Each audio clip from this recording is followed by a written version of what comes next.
it's definitely overwhelming, but I like to write everything down on a list that I have to do. Like if an email comes through, I'll put it on my list. And then just throughout the day, when I have a second, I look at that and say, is this a 1 minute thing I can get done? Or do I need 10 minutes? What slot do I need to fit that into? What day do I need to put that into? And so just, yeah, staying organized, setting tasks on your calendar make a big difference. While I love being a dental hygienist, this mobile dentistry has allowed me to be very creative in the sense of like I get to choose what my patients receive as treatment. I can choose to do, the Hygiene or Perio DT. I can choose to have a robust program where I'm preventing caries, not just hoping that they don't get caries, but like we have to prevent caries. A tale of two hygienists. Welcome back to A Tale of Two Hygienists. I am Jessica Atkinson, and this is episode 520. I'm here with my illustrious co-host, David Torres. Hi, everyone. Again, welcome to the month of January. We're hosting a special series featuring dental hygienists who started side gigs, projects, businesses, and creative paths built alongside clinical practices. We're talking about how they're started, what they learned, and how saying yes to something extra changed the way they see their careers. So today we have brought on the one, the only, Shelley Brown, because if there's anyone in this world that has given me opportunities to say yes to something extra, like in the best ways the word extra can be used, that has changed the way I've seen our profession, my career, and myself. And I'm not going to keep going, otherwise I will get emotional. But it is Shelley Brown. Welcome, Shelley. We are happy to have you here. Aw, thanks, Jess. I'm happy to be here. I love supporting what you're doing. I'm so Oh, excited to be here today. thank you. We're going to be talking about your extracurricular activities and activities. I'm kind of struggling with what to call these things. So we're just going to start with the story of Shelley. And to give a little background, I mean, I could read a bio of Shelley and it would take up all of our 20 minutes because she's that great. But I first want to know, Shelley, of all the bios, what is something that you want to be known for in the dental hygiene space of your life? Like if everyone were to scrap your bio read, what would you want them to say instead? That's a great question. There's a lot of dental hygienist. Teasing. Well, in 2025, I feel like was my year of public health, and I didn't think that I would ever be like a public health like advocate or like that type of stuff. I was like, that's lame and that's not cool. But I realized like I really love public health, and that means autonomy for dental hygienists. That means expanded scope. That means different settings of practice and advocating for that on social media. So I would say, if I want to go down in history, creating awareness about public health and dental hygiene profession. I love that. You are going to go down in history. I can feel it. They're gonna so Shelley dressed up as Irene Newman and Esther Wilkins at our recent continuing education event for our association in the state of Utah. And I think in 100 years, Shelley, somebody's gonna be dressing up as Shelley Brown. I feel it. That's a lot of work on my end. I feel it. But with the public health, Shelley has started a number of side I wanna say side additions, like, I don't feel like they're I don't think hustle really and really really encapsulates what you do. Read this morning, here's the term, it's I'm called ready. career polygamy. I was like, "Career polygamy? That's weird, okay, I like it." Shelley is a career polygamist, and, Just kidding, let's call it side gigs. your side we'll go side so, um, Shelley was one of my educators, and she has always been doing things like this.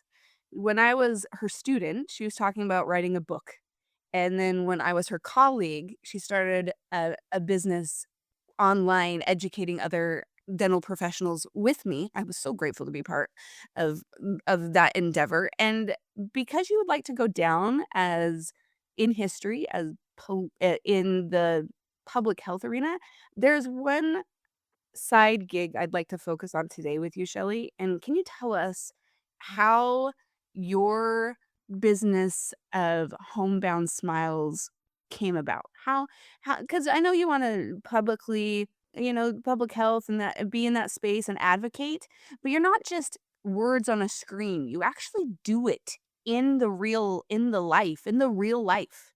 And to that, Yep. Shelly, I'm also curious, did that come out of like burning out, passion, necessity, or you were just like, I got this, I'm just gonna wake up tomorrow and get it going? Well, I think I wanted to stay relevant initially. So as a teacher, I'm in education. I've worked there since 2009 with students and things. I wanted to stay relevant. So I always had to let go 2 days of clinic. And then every child that I have, because I have 4 little boys, I would cut down a day and then cut down another day. And I was like to one Saturday a month, which is like terrible because I was missing sports games. So I was like, how do I stay clinically relevant, but have to be able to share experience, but, like, set my own hours and work when I would like to. And so in Utah, it passed around that time, probably 10 years ago now, Jess, wouldn't you say? Yeah, about that.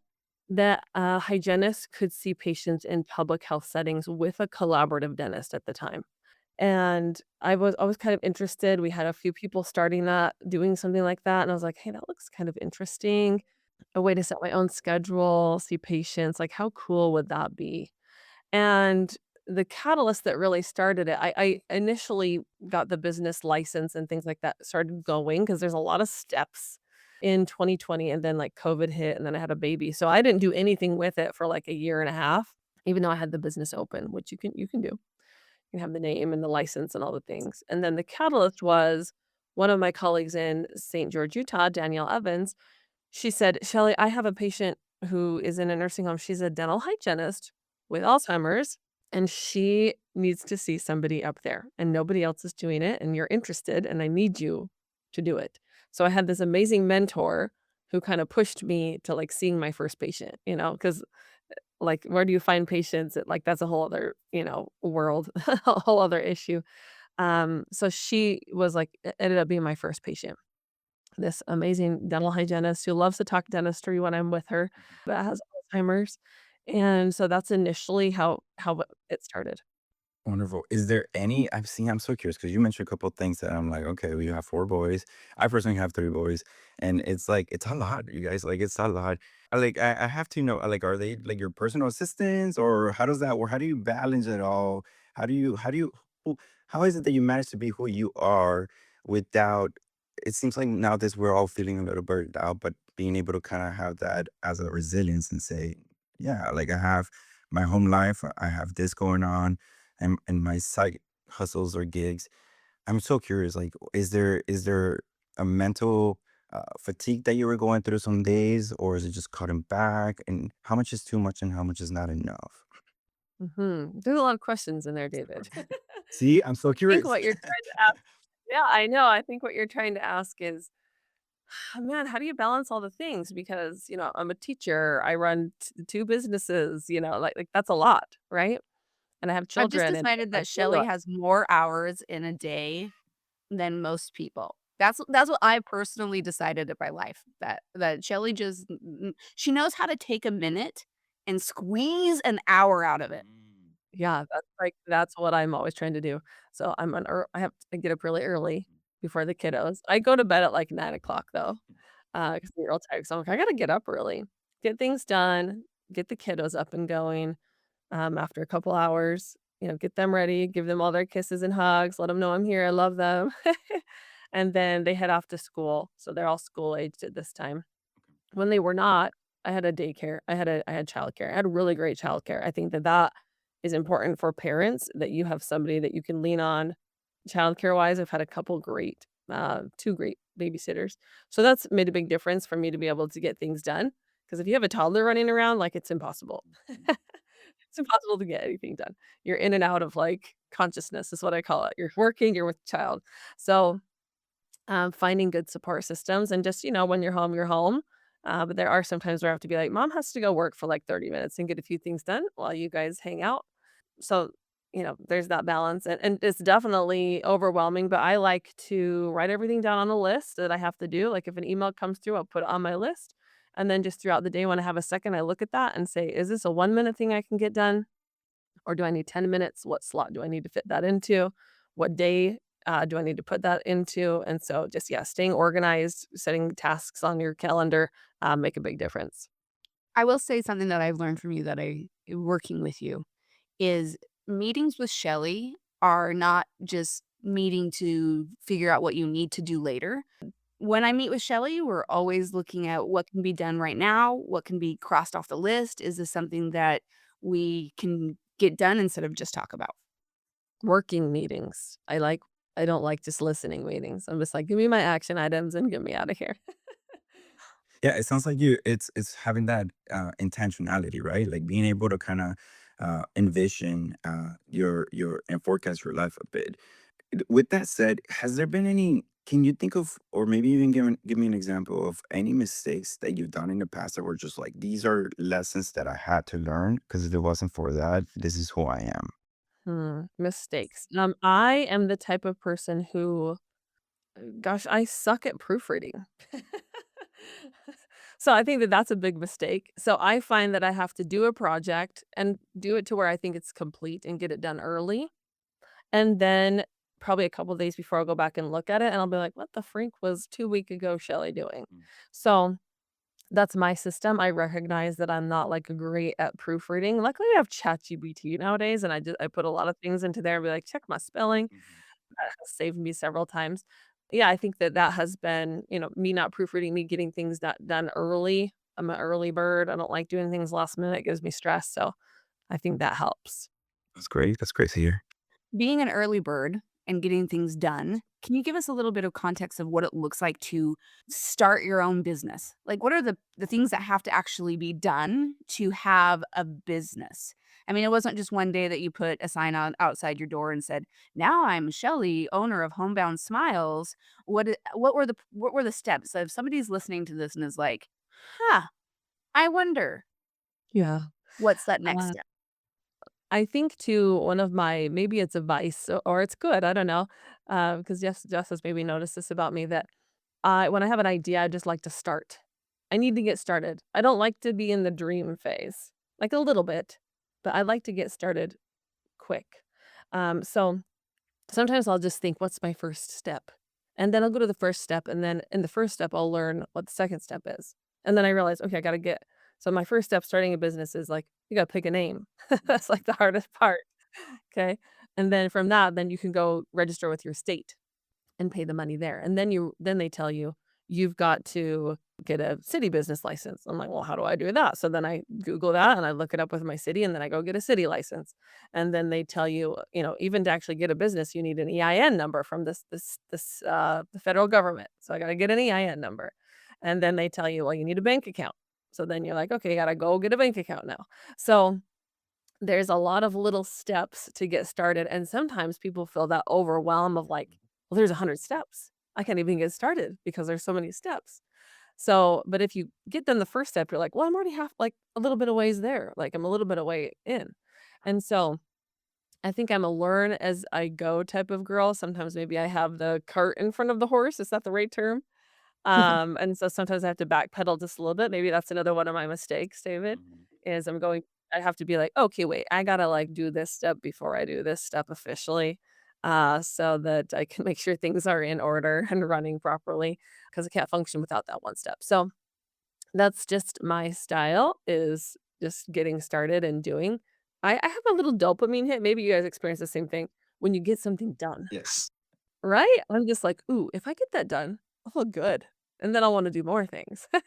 So I think that that's maybe that's my maybe not good for the mental health, I don't know, but I I like know, to I think what do dopamine it. is pretty good for mental health, so I think you're on the right track there. Yeah. So I think that's our kind of the brains benefit really of like that. that dopamine. Yeah.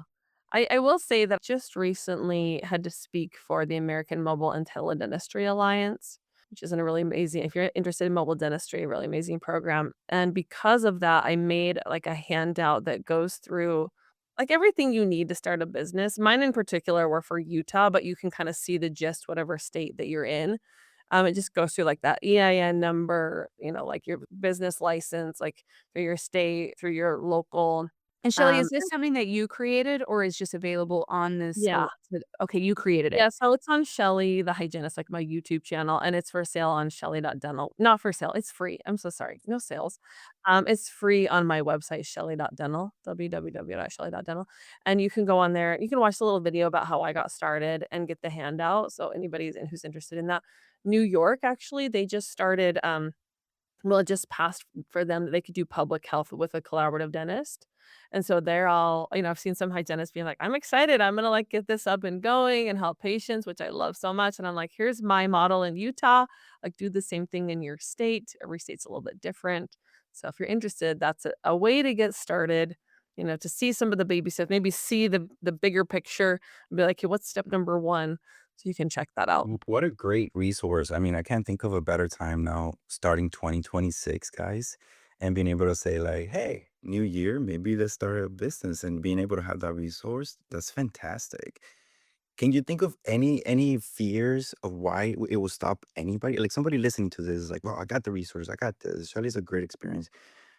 What are some of the reasons that they might be held back into starting it? And how can you kind of coach them and guide them towards saying, like, maybe it's not that hard as what you think it is, or maybe try the checklist? What advice do you have for somebody who wants to get started but is just very hesitant? Yeah, I would say too, find a mentor. I think it helped us when Jessica and I first started our first business. I went into like a local business resource center and I was just like, am I doing things right? And they actually helped me start the first business. And then I was like, that took 5 minutes. So then after that, I was able to start on my own, just like two more businesses, just put a business in my pocket here and there. And so I think mentors and I think a business resource center within your community or your state. There's many out there. If you're a little bit nervous about doing something like that, take a course. I don't know of any particular courses online, but there's probably some great business courses out there that are available for you. But sometimes people feel like you have to have a degree in business to start a business. That's what I always thought, but you don't. You don't have to have that. So you can start one. The hardest part's going to be your name. I'm going to let you know. And if What? that's the hardest part, maybe it's not so hard, right? Yeah, if you already have a name idea, you're halfway there. If you already have an Yeah. idea, you're on the downward slope now. Yeah.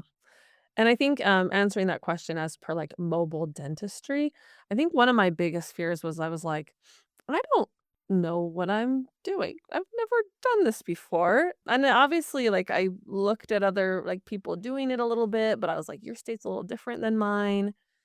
So, I mean, that's also the exciting part is that you get to be creative. I think a part of my soul a little bit in clinical, like in the operatory, felt a little bit lost because I need creativity. And picking up a scaler and saying the same thing over about brushing and flossing did not feel very creative to me. And so, while I love being a dental hygienist, this mobile dentistry has allowed me to be very creative in the sense of, like, I get to choose what my patients receive as treatment. I can choose to do, the Hybenex or Perio DT. I can choose to have a robust program where I'm preventing caries, not just hoping that they don't get caries, but, like, we have to prevent caries.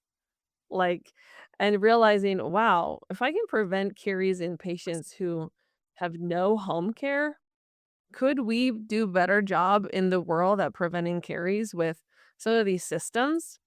Oh, There's 100%. So, povidone iodine, silver diamine fluorides, Yeah. uh, Pyridon, like, hopefully hopefully people they're not covered by insurance.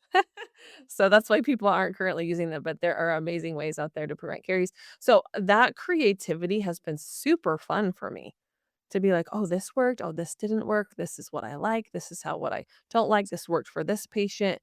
I don't know why I didn't see that in the operatory before, or maybe it was because there was somebody else telling me like, "No, you can't do that." I remember bringing forth, like, a product one time in an office. I was like, "This is what we could do. These are the costs. This is the breakdown. Like, I can implement it this way." And the dentist was like, "I don't like it." I don't want to do that. I don't want you to do that. I don't don't have time to do that. recommend that, you know? And I was just like, okay, I could be making you money. This would serve the patients. And they were just like, no. So my my excitement, my verve was gone a little bit, you know? It was just like a scaling machine. And so some offices do offer that autonomy, and that's amazing. And if you can find that for yourself, you'll be successful. But this has allowed me a way to be creative and flexible in the way that I need. With that said, do you think that being able to have an extra side gig or, uh, having a side hustle, do you think that could potentially help future hygienists prevent some sort of burnout in their own career just because they have that excitement going on in the after hours? 100%. I think there will be still, I mean, my vision of the future and my hope for the future is there will still be a place for hygienists in the practice, periodontal therapists. But I see dental hygiene, in the next 20, 30 years being, like your physical therapist, they're separate from the physician's office. Okay, your gym is separate from the physician's office. So dental hygienists will be independent, and obviously you can work for another dental hygienist. That there'll be independent offices essentially where patients go in and get preventive oral health. And we will actually prevent disease in our population. Currently, we're just patching holes and hoping for the best. But if we set the dental hygienists free, now I'm on my soapbox here, Take it we will away, have Shelley. Take it a away. lot more prevention for our population, and that's what we really need. And what that takes is us dental hygienists advocating for that. Nobody else is gonna do that for us. People will be pushing us down. So, I love your passion, Shelley, and I love your vision for the future. And I have been blessed to have you as a mentor and have felt that my lifeblood of dental hygiene has been fed through your creativity. And if any of you are listening thinking, oh, yeah, I am feeling some of these things that Shelley felt, know that you as a dental hygienist have so much to offer. And there are so many ways to tap into that. And one of them being starting something where you have more autonomy, more creativity, and an opportunity to change the future of our population. And I really am grateful for the example and the trailblazing of Shelley Brown. And thank you so much for coming on and being David in my very first interview. Thank you. And to start off the new year with new ideas and new hopes and new dreams, Shelley, you are a blessing to our profession. thank you. Thank you, Shelley. You're an inspiration to us all, including, uh, the young hygienists that are graduating out there that are coming about, and they may or may not know what they're doing or they have an idea, but just how you share your vision and what you've been able to contribute not only to our career, but to your community and what you've done speaks highly. And I am very, very, very honored to be able to have a conversation with you, and again, in the spirit of like 2026, being able to have that momentum, that inspiration of like, what I wonder what I can do this year. I hope that our listeners can look back at the end of this year and say it all started with listening to Shelley. And it's basically saying, just get started. Come up with a name, but get started.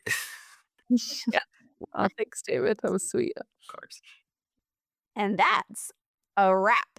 That's a wrap on today's episode of A Tale of Two Hygienists podcast. If this conversation made you feel seen, inspired, or even just a little fired up, share it with a fellow hygienist or fellow dental professional. Share it with your neighbors, your friends. Share it with everyone. That is how this community grows. Make sure you subscribe, leave us a review, and connect with us on social media so that we can keep on going with this conversation. Remember, your career, your voice, and your story matter here. We're David. And Jessica, And until next time. keep learning, keep laughing, and keep showing up for yourself and for each other. This has been a production of Endeavor Business Media, a division of Endeavor B2B.